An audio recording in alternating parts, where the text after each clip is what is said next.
오늘도 주님의 말씀을 통해 하나님 나라를 누리는 복이 있기를 주님의 이름으로 축원합니다. 고린도전서 13장은 무슨 장이에요? 사랑장이죠. 이 정도는 알아야 돼요. 고린도전서 13장 하면 사랑장. 우리가 사랑은 언제나 오래 참고 사랑은 언제나 온유하며 이 말씀이 바로 고린도전서 13장이에요. 우리가 사랑장 하면 고린도전서 13장 많이들 잘 알고 있어요. 근데 고린도전서 15장 하면 뭐예요? 부활장.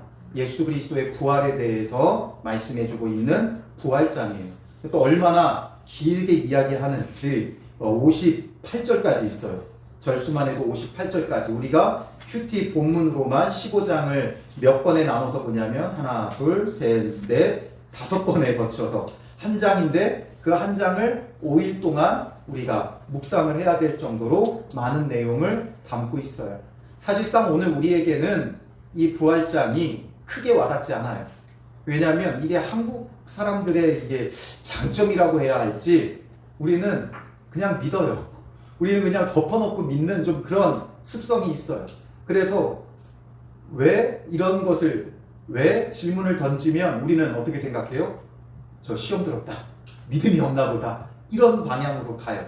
정말 예수님의 부활이 사실인가? 이것에 대한 우리는 의심하지 않아요. 예수님이 부활하셨다. 그러니까 우리는 부활하셨다 믿어요. 너무나 좋은 믿음의 장점도 되지만 그 부활을 깊이 또한 생각하지 못할 때가 있어요.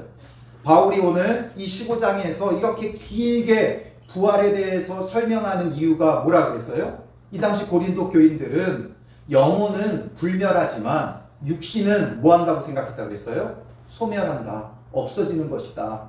즉 사람이 죽어서 영생을 누리는 건 그 영혼, 이 영생을 누리는 것이고 육신은 없어진다. 소멸되어진다. 이런 생각을 갖고 있었어요. 그게 헬라 철학에 뿌리를 두고 있기 때문에 예수님을 믿어도 예수 믿고 구원받으면 그 영혼이 구원받는 것이고 영혼만 천국에 간다. 이런 개념이 그들에게는 많이 있었던 거예요. 그래서 육신은 없어질 것이다.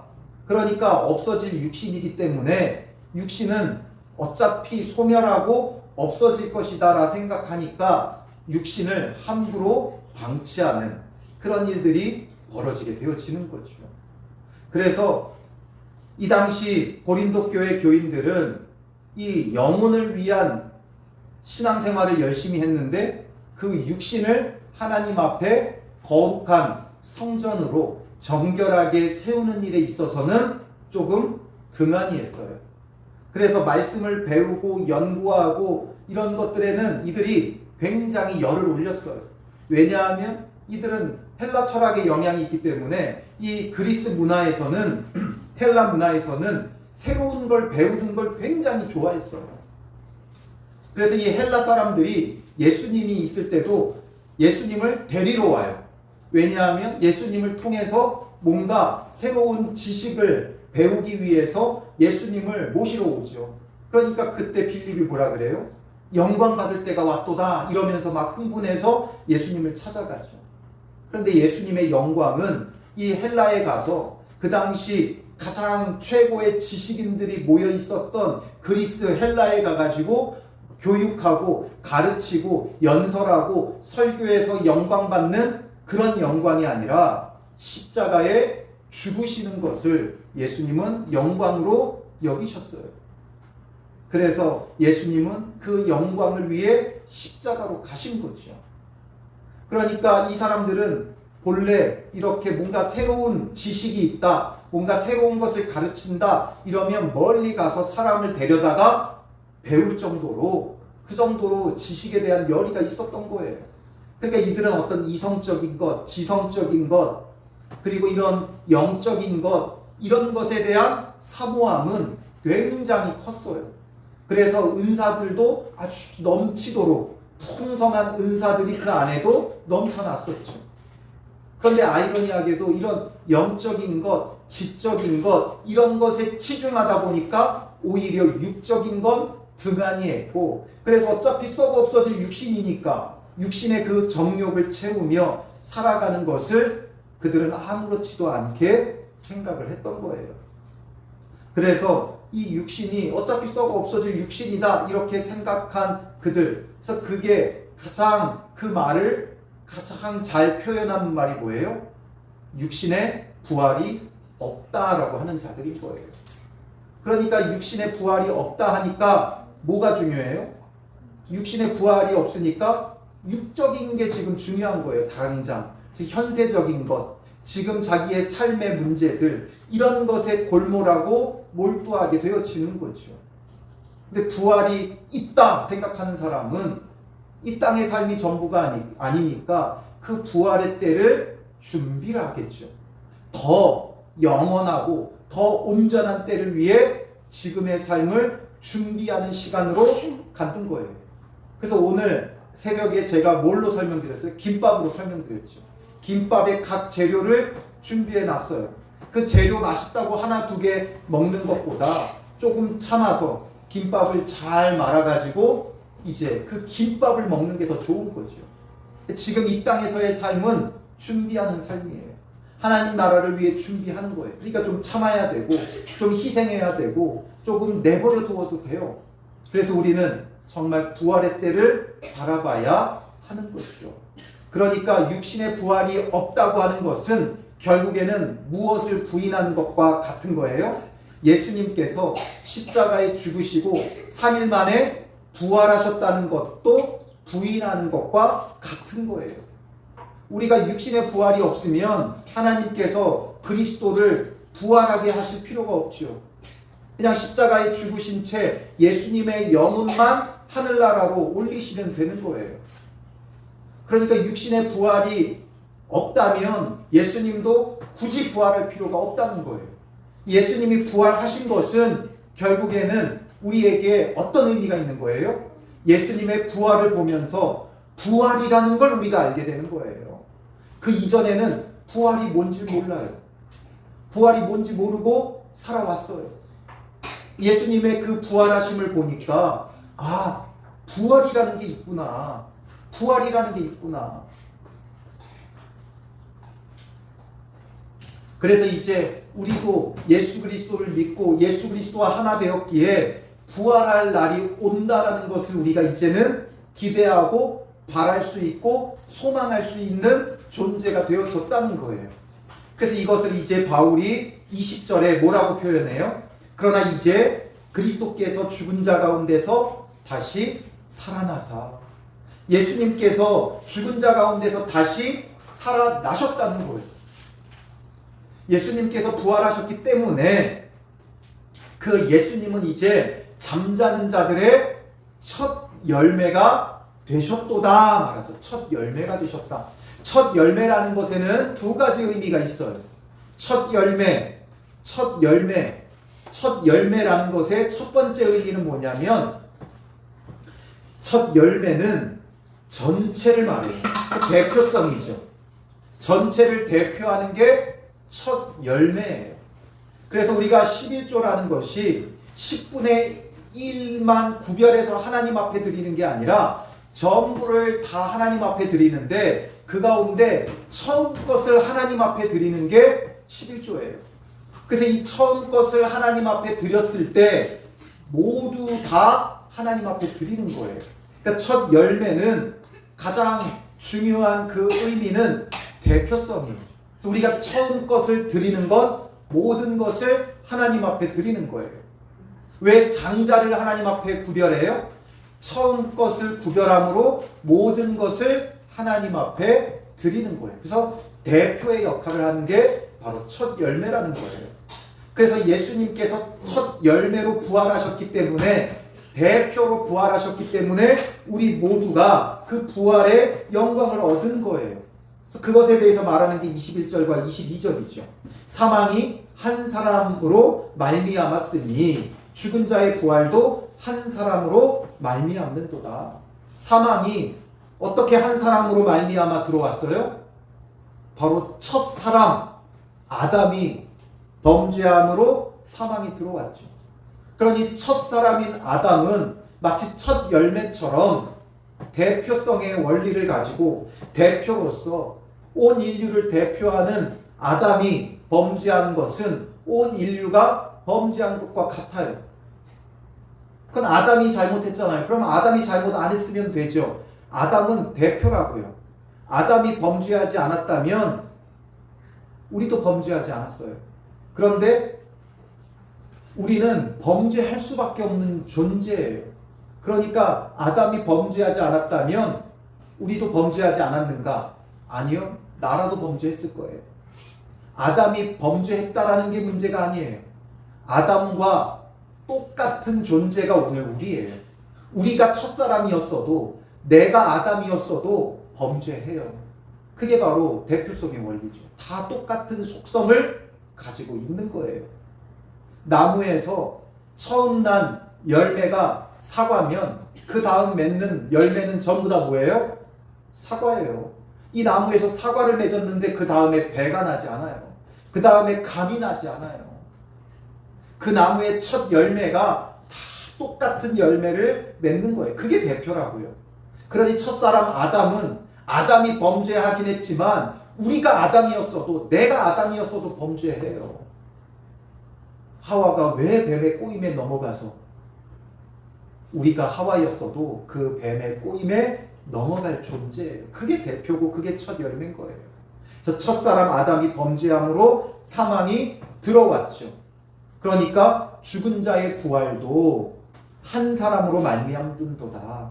예수 그리스도가 부활하심으로 부활의 첫 열매가 되어주시니까 이제 죽은 자의 부활이라는 것이 생겨났다라는 거죠. 그래서 그 예수 그리스도를 믿고 그와 하나 된 자는 육신의 부활을 얻게 되어지는 거죠. 22절에 아담 안에서 모든 사람이 죽은 것 같이 그리스도 안에서 모든 사람이 삶을 얻으리라. 바로 이게 첫 열매예요. 예수 그리스도께서 부활하셨기 때문에 우리에게도 이제 죽은 자의 부활이라는 게 생겨났고 예수 그리스도께서 부활하시면서 새로운 삶을 얻으셨듯이 모든 사람에게도 삶이 주어진 거예요. 영생이 주어진 거예요. 이게 바로 대표성의 원리고 대표와의 연합의 원리예요. 우리는 대표와 연합되어져 있다라는 거죠. 우리의 대표였던 첫사람 아담이 범죄의 첫 열매가 되어 우리 모두가 죄인이 되었고 그러나 예수 그리스도의 죽으심과 부활하심을 통해 예수 그리스도께서 부활의 첫 열매가 되어 주셨기에 우리는 죄 가운데 죽을 수밖에 없지만 예수 그리스도로 말미암아 다시 사는 부활을 얻는 그런 존재가 되어졌다라는 거죠. 그러니까 죽은 자의 부활을 부정했던 이 고린도 교인들에게 예수 그리스도의 부활을 너희가 믿지 않느냐? 그렇다면 그가 우리의 첫 열매가 되었기에 그 안에서 우리도 부활을 얻는다. 이것을 그들에게 설명해 주는 거죠. 그 다음에 첫 열매가 가지는 두 번째 의미는 무엇이냐면 첫 열매가 있으면 그 다음 열매도 있다는 거예요. 그리고 더 풍성한 열매도 있어요. 그래서 첫 열매를 드리는 절기가 있죠. 그게 뭐예요? 초실절이에요. 맥추절이에요. 첫 열매를 하나님 앞에 드리죠. 왜냐하면 그 나중에 다음 것도 있고 풍성한 더 많은 것도 있을 것을 기대하기 때문에 그렇죠. 그래서 예수 그리스도의 부활은 그게 첫 열매예요. 그래서 23절에 그러나 각각 자기 차례대로 되리니 먼저는 첫 열매인 그리스도요. 첫 열매인 그리스도가 부활하셨어요. 첫 열매가 있으니까 그 다음 열매도 있겠죠. 그래서 다음에는 그가 강림하실 때에 그리스도에게 속한 자요. 그 다음에는 그리스도에게 속한 자들이다. 그리스도에게 속한 자들이 부활을 얻는다. 그리스도께서 강림하실 때, 재림의 때에 우리는 육신의 부활을 얻을 존재들이에요. 그리고 24절에 그 후에는 마지막이니 그가 모든 통치와 모든 권세와 능력을 멸하시고 나라를 아버지 하나님께 바칠 때라. 그 마지막은 이제 온전한 하나님 나라를 이 땅 가운데 이루는 거예요. 그래서 모든 것이 회복되어지고 모든 것이 온전해지는 새 하늘과 새 땅을 재창조하여서 하나님 나라로 하나님께 바치게 된다라는 거죠. 그러니 육신의 부활뿐만 아니라 모든 온 우주 만물이 주님 안에서 새롭게 재창조되어지는 그 회복의 부활이 있다. 이것을 말하죠. 그래서 그것을 위해서는 25절에 그가 모든 원수를 그 발 아래 둘 때까지 반드시 왕노릇 하시리니 맨 나중에 멸망받을 원수는 사망이니라. 그래서 사망까지도 이제 멸망당한다는 거예요. 이 땅에서 뭐가 없어진다는 거예요? 사망이 없어지니까 온전한 부활과 영광의 완성이 이루어진다. 이것을 지금 말씀해주고 있는 거죠. 그래서 하나님께 복종하게 하는 하나님 나라의 그 은혜가 예수 그리스도의 부활이 첫 열매로 시작되어진 거예요. 그리고 그 다음에 그리스도 안에서 그리스도에게 속한 자들의 부활이 일어나고, 그리고 이제 이 땅에 원수로 행한 자들, 심지어 사망, 죽음까지도 심판되고 모든 것이 그리스도에게 복종하며 하나님 나라가 완성되어지는 아주 풍성하고 온전하고 완전함이 회복되어지는 그 날이 온다라는 거죠. 이것은 예수 그리스도의 부활로 시작되어진 거예요. 부활이 첫 열매로 시작되어진 거예요. 그래서 이제 이렇게 풍성하고 완전한 충만한 하나님 나라가 이루어지게 하신다. 그 말이 이제 28절까지 쭉 설명하고 있는 바예요. 우리가 이해하기 어려운 말들이 참 많이 나와요. 만물을 그 발 아래 두셨다 하셨으니 만물을 아래 둔다 말씀하실 때에 만물을 그의 아래에 두시니가 그 중에 들지 아니한 것이 분명하도다.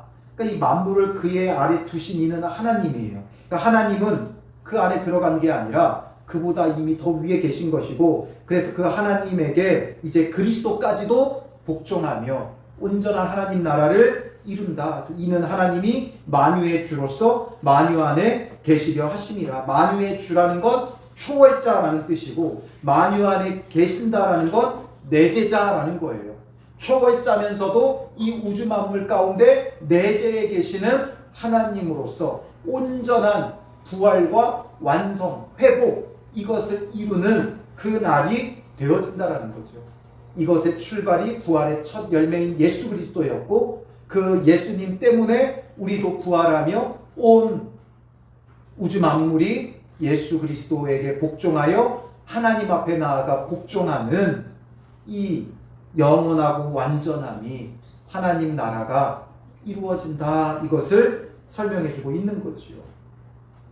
그리고 이제 이어서 이 부활을 통해 우리가 어떻게 그래서 살아야 되는가, 그래서 부활의 신앙을 가지면 어떤 삶이 나타나는가, 이것에 대해서 이제 29절 이하로 쭉 말하고 있는 거예요.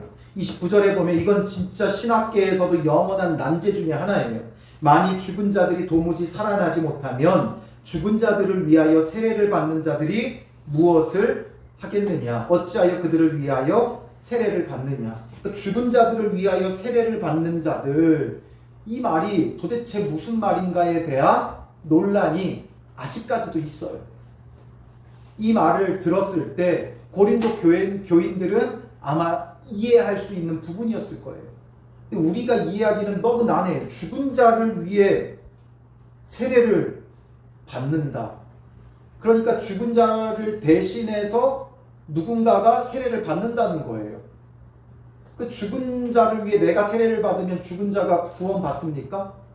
아니죠. 이건 교리적으로 성경의 진리에도 위배되어지는 거예요. 그런데 바울은 왜 이런 말을 썼을까? 이런 것들을 근거로 죽은 자를 위한 기도, 이런 걸 천주교에서는 해요. 그리고 천주교에 보면 그래도 좀 덜 나쁜 사람들, 이런 사람들은 연옥에 간다 그래요. 그래서 천국과 지옥 사이의 연옥이에요. 물론 저도 이제 그쪽에 대해서 뭐 구체적으로 배우지 않아서 잘 모르지만 연옥이라는 게 있고, 이 연옥을 위한 자들을 위해 기도하고 내가 구제하고 섬기면 이들이 천국으로 간다, 뭐 이런 이상한 교리를 갖고 있어요. 그런 근거 중에 하나가 이런 거죠. 그런데 이건 분명히 성경의 진리를 따라서 옳은 게 아니에요. 그러니까 바울이 이걸 주장하려고 하는 게 아니라 아마도 추정컨대 이 고린도 교인들이 이런 일들을 했다는 거예요. 이들은 이방인이었고 이방적인 어떤 사상과 어떤 그런 문화들이 잔재하고 있다 보니까 죽은 자를 위해서 대신 세례를 받고 이런 풍습이 그들에게 있었을 것이다 라는 거죠.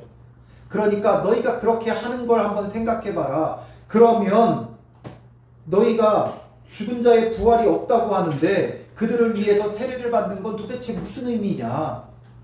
그러니까 그들이 하는 그런 어떤 풍습적인 것들에 대한 그런 오류를 꼬집고 있는 거죠. 너희들은 육신의 부활이 없다고 하면서 또 죽은 자들을 위해 세례를 받고 있는 이런 것들은 도대체 뭔 말이냐. 그러니까 너희들 자체에도 오류가 있다라는 것을 말하려고 하는 거죠. 이건 너무 우리가 깊이 볼 필요는 없어요. 아직도 난제이기 때문에. 자, 그리고 이제 이어서 쭉 설명하는 것은 30절에 또 어찌하여 우리가 언제나 위험을 무릅쓰리요. 왜 우리가 위험을 무릅쓰고 이렇게 복음을 전하고 있느냐. 바울이 말하고 있는 여기서의 우리는 복음을 전하고 있는 사도들이에요. 사도들이 그 생명의 위협을 느끼며 복음을 전하는 이유가 무엇이겠느냐라는 거죠. 바울은 복음을 전하며 수많은 위협을 무릅썼죠. 어떤 위협이 그에게 있었어요? 고린도후서 11장 24절부터 27절에 보면 그가 복음을 전하며 당한 그 위협들을 위협과 위험 이 모든 것들을 기록해 놨죠. 같이 읽어보겠습니다. 유대인들에게 40에 하나 감한매를 5번 맞았으며 3번 회장에서 맞고 1번 돌로 맞고 3번 파손하고 일주일을 깊은 바다에서 지냈으며 여러 번 여행하면서 강의 위험과 강도의 위험과 동족의 위험과 이방인의 위험과 시내의 위험과 광야의 위험과 바다의 위험과 거짓 형제 중에 위험을 당하고 또 수고하며 애쓰고 여러 번 자지 못하고 죽이며 목마르고 여러 번 굶고 춥고 헐벗어서라. 도대체 왜 이렇게 산 거예요? 왜 이렇게 산 거예요? 가만히 있으면 이런 일 안 당해요. 바울에게 직업이 있었죠. 무슨 직업이 있었어요? 그의 가업에는 텐트를 짓는 그런 기술이 있었어요. 그러니까 그냥 텐트 지으면서 유대에서 살아가면서 또 로마 시민권도 있잖아요. 로마 시민권으로서 누릴 수 있는 혜택을 누리며 또 그가 그동안 배웠던 지식들 이런 걸 가지고 또 사람들을 가르치며 넉넉하게 풍족하게 살아갈 수 있어요. 그런데 이렇게 살아간 이유는 뭐예요? 이 땅에서 풍족하고 넉넉하게 살아가는 게 아무 의미가 없다는 걸 아는 거죠. 그게 중요하지가 않아요. 이렇게 매맞고 죽임당하는 위협 속에서도 복음을 전한 것은 바로 부활의 때가 있으니까, 그 부활의 소망이 있으니까 자기의 생명조차도 조금도 아끼지 않고 바로 그 복음을 위해 살아간 거예요. 그 부활의 때가 없다면 바울이 이렇게 살아간 건 정말 어리석은 거죠. 바보 같은 거죠. 왜 이렇게 살아가요? 정말 없어서 이렇게 살아야 되는 사람들도 있겠죠. 근데 바울은 없어서 이렇게 산 사람이 아니에요. 그는 그 누구보다 많은 것을 가진 자였어요. 빌립보서 3장 4절부터 4절 5절을 보면 그가 어떤 존재였는가. 그러나 나도 육체를 신뢰할 만하며 만일 누구든지 다른 이가 육체를 신뢰할 것이 있는 줄로 생각하면 나는 더욱 그러하리니 나는 8일 만에 할례 받고 이스라엘 족속이요 베냐민 지파요 히브리인 중에 히브리인이요 율법으로는 바리새인이요 열심으로는 교회를 박해하고 율법의 의로는 흠이 없는 자라. 흠없이 잘 나가는 사람이었어요. 그런데 왜 이렇게 고생하고 죽음의 위협 속에 살아가느냐? 바로 부활의 때가 있기 때문에 그 날을 위해 지금 그 날을 준비하는 거죠. 그래서 바울은 부활이 있기 때문에 바로 그 부활의 소망 때문에 이 땅의 것을 전부 다 뭐로 여긴다 그래요? 8절 빌립보서 3장 8절 같이 읽어보겠습니다. 또한 모든 것을 해로 여김은 내 주 그리스도 예수를 아는 지식이 가장 고상하기 때문이라. 내가 그를 위하여 모든 것을 잃어버리고 배설물로 여김은 그리스도를 얻고. 이 모든 것을 뭐로 여긴다고요? 배설물. 이 땅의 것이 중요한 게 아니에요. 저 영원한 하나님 나라가 있고 부활의 때가 있으니까 이 땅의 것보다 부활의 몸으로 누리게 될 하나님 나라를 위해서 이 땅의 것은 배설물로 여겨버리는 거죠. 그래서 배설물로 여긴 이유가 뭐예요? 빌립보서 3장 10절 11절 같이 읽어볼까요? 내가 그리스도와 그 부활의 권능과 그 고난에 참여함을 알고자 하여 그의 죽으심을 본받아 어떻게 해서든지 죽은 자 가운데서 부활에 이르려 하노니. 어디에 이르려고 이렇게 한다고요? 부활에 이르려고. 바로 육신의 부활의 때가 있기 때문에 그날을 위해 그리스도의 죽으심을 본받아 그와 함께 죽고 이제 그와 함께 다시 사는 그 날을 위하여 지금 이렇게 산다 이거죠. 부활이 있기 때문에 그 날을 소망하며. 그러니 부활을 소망하는 자의 삶의 자세가 무엇이에요?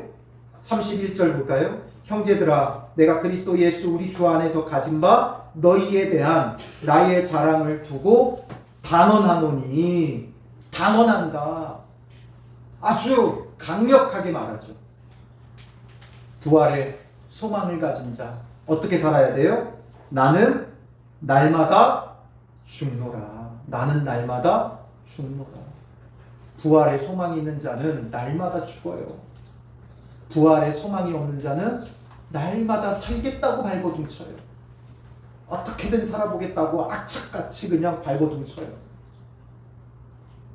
그러나 죽어지면 사는 은혜가 있어요. 제가 항상 수영으로 비유하지만 물에 빠져서 살겠다고 발버둥치면 어떻게 돼요? 빠져 죽는 거예요.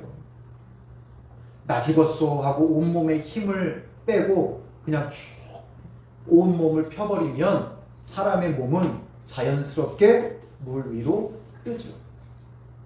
이처럼 우리가 주님 안에서 죽어지면 하나님께서 우리의 몸을 끌어올려버려요. 살려주신다는, 숨쉬게 하시는 거예요. 살겠다고 발버둥 치니까 숨 쉬었다가 물에 들어갔다, 숨 쉬었다가 들어갔다, 왔다 갔다 하니까 힘든 거예요. 힘 빼고 있으면 하나님께서 건져주세요. 들어 올려버리세요. 그러니까 죽어지는 삶을 살아야 돼요. 나는 날마다 죽노라. 이게 도대체 무슨 말이에요? 날마다 죽는다라는 건 매일 죽음의 위험 가운데 자기를 내어주고 있다라는 거죠. 그래서 나는 날마다 죽노라. 이 말은 결국 그리스도와 함께 죽어지는 삶을 살아간다는 거예요. 내 자존심이 살아있는 삶이 아니라 내 자존심이 죽어지는 삶. 그래서 예수 그리스도의 죽으심을 짊어지는 자가 되어야죠. 고린도후서 4장 10절 같이 읽어볼까요? 우리가 항상 예수의 죽음을 몸에 짊어짐은 예수의 생명이 또한 우리 몸에 나타나게 하려 함이라. 나는 날마다 죽노라 말한 것은 예수의 죽음을 몸에 짊어지는 것이다. 그러니까 그리스도와 함께 죽어지는 거죠. 그래서 그리스도와 함께 죽어지는 건 나의 욕심과 정욕이 죽어지는 거예요. 이전에는 악착같이 살아갔던, 악착같이 더 가지고 더 소유하고 더 누리려고 했던 그 나의 욕심이, 나의 생각이, 나의 자아가 죽어지는 거예요. 그래서 내 모든 것을 주님께 내어드리는 거죠. 주님께 내어드리는 거예요. 이기적인 우리의 마음이 죽어지는 거예요. 사람은 철저히 이기적이에요. 남들에게 많이 배려하고 이러니까 우리가 이타적인 것 같죠. 아니요. 결정적인 순간에는 우리의 이기심이 발동해요. 발동해요. 어제 목사님들하고 세미나가 있어가지고 이제 같이 세미나를 하고 서해안 교회라는 그 가까운 교회에서 구속사 이제 세미나를 해요. 근데 그 담임 목사님이 저한테 좀 심부름 시킨 게 있어서 갔다가 왔더니 막 난리가 난 거예요. 막 목사님들이 막 하고 난리가 났어요. 뭐 하나 이렇게 봤더니 이제 그 교회에서 뭐 이렇게 많은 물품이 이제 후원이 들어와서 우리 저기 지금 잔뜩 갖고 왔잖아요. 그 이제 서로 막 가져가려고 막 애들 공책 노트며 막 난리가 난 거예요. 그 이제 뒤늦게 왔으니 저는 어떻게 했어요? 나는 심부름 보내놓고 자기들끼리 저 다 나눠갔네. 자기들은 애들도 없고 우리는 또 애들도 많고 이런데 그냥 이러면서 속에 약간 이제 시기심과 욕심이 이기심이 딱 발동하는 거죠. 그러고 있었는데 그 담임 목사님이 전 목사 이따 저거 챙겨가면서 저희 교회 건 아예 한 박스를 만들어 놓으셨더라고요. 이미 우리 애들 많다는 거 아시고 이미 한 박스를 저렇게 만들어 놓은 거예요. 근데 막 목사님들이 막 난리예요. 뭐 이거니 저거니. 근데 제가 봤을 때 사실상 그렇게 좋은 것도 아니거든요. 애들 요즘 잘 쓰지도 않는 노트, 학용품 이런 건데 뭐 욕심껏 그냥 잔뜩들 가지고 가요. 막 가지고 가는데 그걸 보면서 사람은 이기적이구나. 목사님들도 저거 노트 별거 아닌 거에도 막 그냥 서로 더 가져가려고 막 이건 뭐냐 저건 뭐냐 막 어떤 사람이 담아놓은 것도 막 가져가고 그래서 그거 내가 담아놓은 거다 막 돗대기 시장이에요. 막 이게 사람이에요. 우리는 다 이타적으로 살아가는 것 같죠. 어려운 사람 도와주고 또 헌금하고 또 기부금도 하고 찬조도 하고 적당히 우리의 품위를 유지하며 살아가는 거죠. 그것도 이기심이에요. 나의 인격과 인품을 내세우기 위한 이기심이죠. 은밀하게 하지 않는 이유가 어디에 있어요? 나 좀 알아달라는 거예요. 1억씩 기부하면서 정말 이름도 없이 빚도 없이 하는 사람들이 있어요. 그런데 다 드러내죠. 왜 그래요? 나 이렇게 기부하고 있다라는 것으로 자기 만족하는 거예요. 자기의 이름을 높이기 원하는 것이고 다 자기의 이기심이 그 안에 있는 거예요. 이게 죽어지지 않으면 결국에는 우리가 부활의 소망이 없다는 거죠. 이게 어떻게 해야 죽어지는가? 이 철저한 이기심이 어떻게 죽어지는가? 바로 부활의 소망에 답이 있어요. 부활의 소망이 있는 자는 이 땅에 욕심 부리지 않아요. 무엇이면 돼요? 일용할 양식을 주시옵고 일용할 양식을 구해요. 오늘 먹고 살면 돼요. 오늘 밤 주님이 불러가실 수 있잖아요. 내가 10년 거 20년 거 잔뜩 쌓아놓으면 뭐예요? 오늘 밤 주님이 불러가면 아무것도 아니에요. 다 놓고 가는 거예요. 10원 한 장 손에 쥐고 못 가요. 주님 부르시면 그냥 가는 거예요. 우리가 정말 부활의 소망이 있는 자라면 우리는 일용할 양식이면 충분하고, 그러니까 일용할 양식 외에는 다 나누고 베풀면 되는 거죠.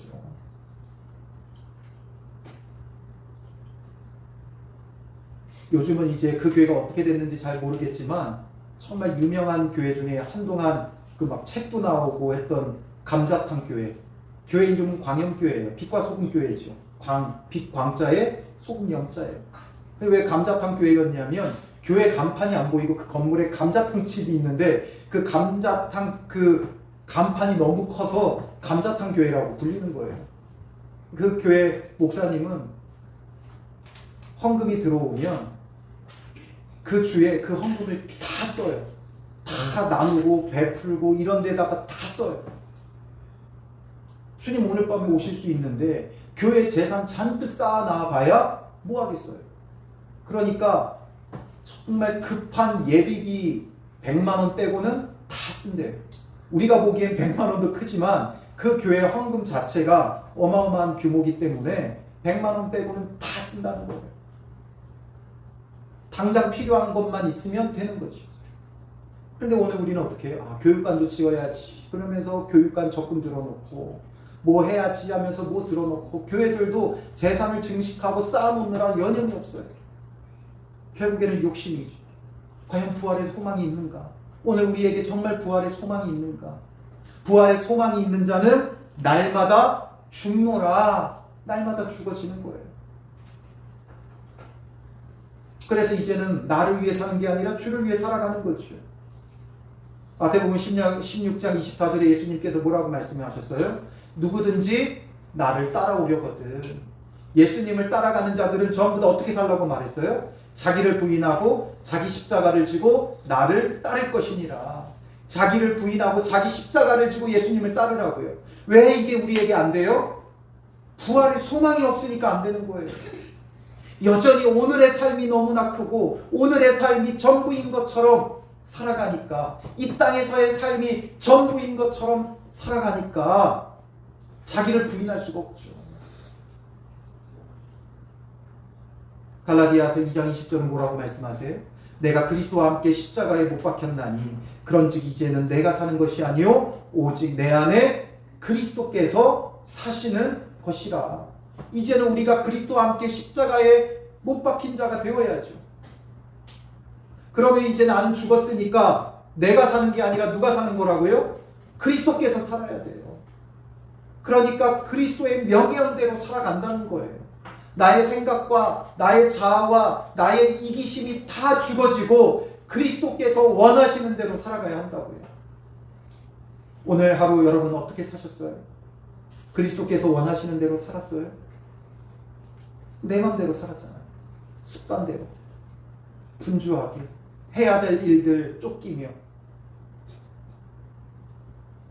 정말 여러분들 안에 그리스도께서 사시는 삶을 살았냐, 이걸 물어보는 거죠. 여러분들을 질타하려고 말하는 게 아니라 저도 똑같은 마음이기에 이 같은 마음을 공유할 거예요. 32절에 내가 사람의 방법으로 에베소에서 맹수와 더불어 싸웠다면 내게 무슨 유익이 있으리요. 사람의 방법으로 에베소에서 맹수와 더불어 싸웠다.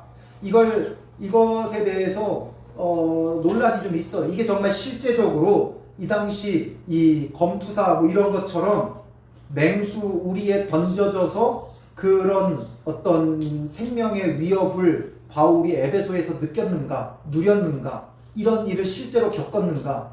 사실상 성경 어디에도 이 바울이 에베소에서 맹수와 더불어 싸우는 이런 것이 기록되어 있지 않아요. 우리가 아까 보았던 고린도후서 11장 24절에서 27절에 바울이 여러 그 환난과 어려움을 겪었던 것을 언급할 때 이 부분은 없죠. 맹수와 더불어 싸웠다는 그런 얘기는 없어요. 그러니까 물론 실제적으로 이런 일을 겪었을 수도 있어요. 여기만 기록되어 있는. 그런데 또 한편으로는 상징적인 것일 수도 있다라는 거죠. 왜냐하면 에베소에서 맹수, 그러니까 맹수 같은 그 악랄한 통치자를 말할 수도 있는 거죠. 그 통치자를 언급하면 안 되겠죠. 그러니까 에베소에서 맹수와 더불어 싸웠다면 이렇게 좀 은유적으로, 비유적으로, 상징적으로 설명했을 수도 있는 거예요. 근데 어쨌든 그가 사용한 방법은 사람의 방법으로 하지 않았다는 거예요. 사람의 방법으로 해서 내게 얻을 수 있는 유익이 무엇이 있는가? 우리는 사람의 방법으로 얻을 수 있는 유익은 없어요. 물론 당장 이 땅에서 돈은 얻을 수 있겠죠. 사람의 방법으로. 사람의 방법으로 명성은 좀 얻을 수 있겠죠. 그러나 그 돈과 명성도 영원하지 않죠. 대기업들 뭐 영원할 것 같지만 대기업도 부도 나요. 우리가 IMF 때 경험해 봤잖아요. 그러니 이 땅의 것은 금세 무너져요. 사라져요. 사람의 방법으로는 유익한 게 없어요. 사람의 방법은 철저히 무슨 방법이라고요? 내가 사는 방법이에요. 내가 사는 방법. 내가 살려면 어떻게 해야 돼요? 남을 죽여야죠. 남을 죽여야 돼요. 그러니 죽은 자가 다시 살아나지 못한다면, 그게 뭐예요? 부활이 없다면 내일 죽을 터이니, 그럼 부활이 없으면 우리는 이제 어떻게 살아야 돼요? 먹고 마시자 하리라. 먹고 마시고 즐기는 게 전부인 거예요. 부활이 없으니까. 이 땅의 삶이 전부니까 이 땅에서 최대한 많이 누리고 즐기고 이게 전부라고 생각을 하는 거죠. 그러나 속지 말라. 속지 말아라. 부활이 없는 게 아니라 부활은 분명히 있다. 예수 그리스도께서 부활하사 첫 열매가 되셨기에 분명히 부활은 있다. 그러니 우리가 부활을 위해 살아가자. 부활을 위해 살아가자. 이 세상 사람들, 이 땅의 것이 전부다 말하는 사람들, 그들에게 속지 말아라. 이 세상 사람들에게 속지 마세요. 악한 동무들은 선한 행실을 더럽히나니 깨어 의를 행하고 죄를 짓지 말라. 결국 부활을 통해 바울이 말하는 게 뭐예요? 부활을 위해 날마다 죽는 삶을 살자. 그리고 속지 말고 깨어 의를 행하고 죄를 짓지 말아라. 육신이 없어지는 게 아니다. 부활의 몸을 얻는다. 그러니 거룩하고 의롭고 정결하게 살아가야 한다라는 거죠. 하나님을 알지 못하는 자가 있기로, 제대로 알지 못하는 자가 있다는 거죠. 고린도 교인들은 아는 것에 있어서는 둘째가라면 서러운 자들이라 그랬죠. 그런데 너희 중에 하나님을 알지 못하는 자가 있다. 너희는 하나님을 안다고 하지만 알지 못하는 자가 있다. 바로 이 부활을 제대로 알지 못하는 자는 하나님을 제대로 알지 못하는 거죠. 그러니 내가 너희를 부끄럽게 하기 위하여 말하노라. 이렇게 하나님에 대해서 제대로 알지 못한 건 부끄러운 거예요. 바울이 너희를 부끄럽게 하려고 이 말을 하는 것이 아니라고 말할 때가 있죠. 그런데 너희를 부끄럽게 하려고 한다, 이런 말을 쓸 때도 있어요. 이건 정말 부끄러운 거예요. 그리스도인으로서 그리스도의 죽으심만 아는 자는 부끄러운 거예요. 그리스도의 죽으심과 함께 무엇도 알아야 된다고요? 부활도 알아야 돼요. 예수 그리스도께서 나를 위해 죽으셨으니 그 죄사함의 은혜만 붙잡고 있으면 안 돼요. 그 은혜를 입은 자가 이제는 부활의 소망을 가지고 날마다 그리스도와 함께 죽을 수 있는 삶을 살아가야 된다는 거죠. 결론은 뭐예요? 우리가 죽어지지 못하는 건 부활의 소망이 없다는 거예요. 부활을 온전히 믿지 못한다는 거예요. 그건 우리에게 정말 부끄러운 일이에요. 오늘 우리는 이 말씀을 통해 우리의 부끄러움을 알아야 돼요. 부활에 대한 소망보다 여전히 이 땅의 것에 더 관심을 기울이고 있는 우리의 이 모습, 여전히 죽어지지 않고 여전히 자기 부인이 안 되는 부활의 소망이 없고 그리스도의 부활을 온전히 믿지 못하는 우리의 이런 부끄러운 신앙을 알아야 된다는 거죠. 온전히 알지 못하기에 벗은 몸과 같은 거예요. 우리가 이제는 참되게 알고 참되게 믿어야 되는 거죠. 요한복음 5장 29절 말씀 같이 읽어보겠습니다.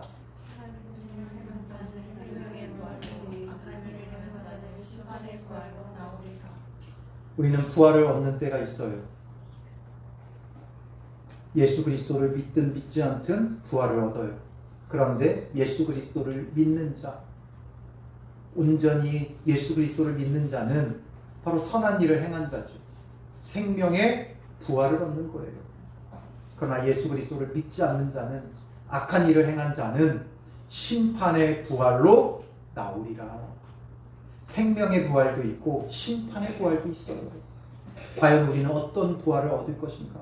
정말 부활의 소망을 가지고 날마다 죽는 삶을 살아간 자는 생명의 부활로 나올 것이고, 온전한 믿음이 없어서 자기를 위해 살아간 자는 심판의 부활로 나올 거예요. 오늘 우리는 이 생명의 부활을 얻는 자가 되어져야 하는 것이죠. 어느 목사님이 그랬다고 그랬죠. 내가 천국에 가면 3가지로 놀랄 것이다.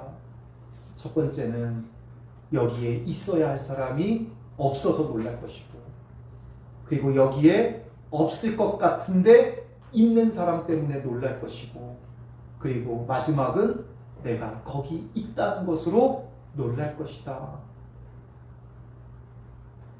우리는 이 땅에서 알 수 없어요. 그러나 이 부활의 소망을 가져야죠. 천국 가서 놀랄 신앙이 되지 말고, 천국 가서 야, 우리 여기서 다시 만났구나, 부활의 몸을 얻고 주 안에서 다시 만났구나, 우리가 그 기쁨이 있어야지. 이 땅에서가 전부가 아니라 부활을 얻고 거기서 우리가 참된 영광을 누릴 수 있는 그 그런 믿음의 사람들이 되시기를 주님의 이름으로 축원합니다. 우리 이 시간 주의 손에 나의 손을 포개고 찬양으로 고백하고요. 우리는 주와 함께 죽고 주와 함께 사는 믿음의 사람이 되어야 되고 정말 참 부활의 소망을 갖는 자가 되어져야 돼요. 우리가 부활의 소망이 없어 여전히 이 땅에서 온전히 죽어지지 못하는 우리의 욕심과 정욕과 자아를 오늘도 우리가 철저히 회개하며 주님 참된 부활의 소망을 갖는 믿음을 내게 허락하여 주시고 그러므로 이 땅에서 나의 욕심과 정욕이 그리스도와 함께 십자가에 죽어지게 하시고 이제는 자기를 부인하고 자기 십자가를 지고 주님을 따르는 믿음의 사람 되게 하옵소서. 주님 막연한 부활이 아니라 정말 참 부활의 소망을 가진 자 되게 하여 주시옵소서. 우리 이렇게 기도하고요. 또 우리 이제 다음 주 금요일, 토요일, 주일 우리 수련회 있는데 우리가 이 수련회를 위해서 오늘 좀 더 집중적으로 기도했으면 좋겠어요. 그냥 한번 지나가는 성경학교 수련회가 아니라 온 교인들이 동참하고 정말 한여름 밤에서도 밤이지만 정말 폭탄 같은 은혜가 우리 가운데 터져나올 수 있도록 주님 우리에게 은혜를 부어주시옵소서. 정말 폭탄 같은 은혜를 우리에게 부어주셔서 정말 주님을 만날 수 있는 시간, 주님께서 나를 찾아와 주시고 내 마음의 문을 열고 예수 그리스도께서 내 안에 내주하시는 그 은혜, 정말 예수 그리스도를 만나는 그 첫사랑의 그 은혜가 우리 가운데 있게 하여 주시옵소서. 특별히 우리 자녀들 정말 주님을 만날 수 있는 시간이 되고 자기의 믿음으로 홀로 설 수 있는 시간이 되게 하여 주시옵소서. 수련회를 사모하며 주님 은혜 부어 주시옵소서. 은혜 부어 주시옵소서. 우리에게 정말 충만한 은혜, 정말 우리가 이전에 경험하지 못했던 충만한 은혜를 우리에게 부어 주시옵소서. 우리 수련회를 위해서 힘써서 함께 기도하도록 하겠습니다.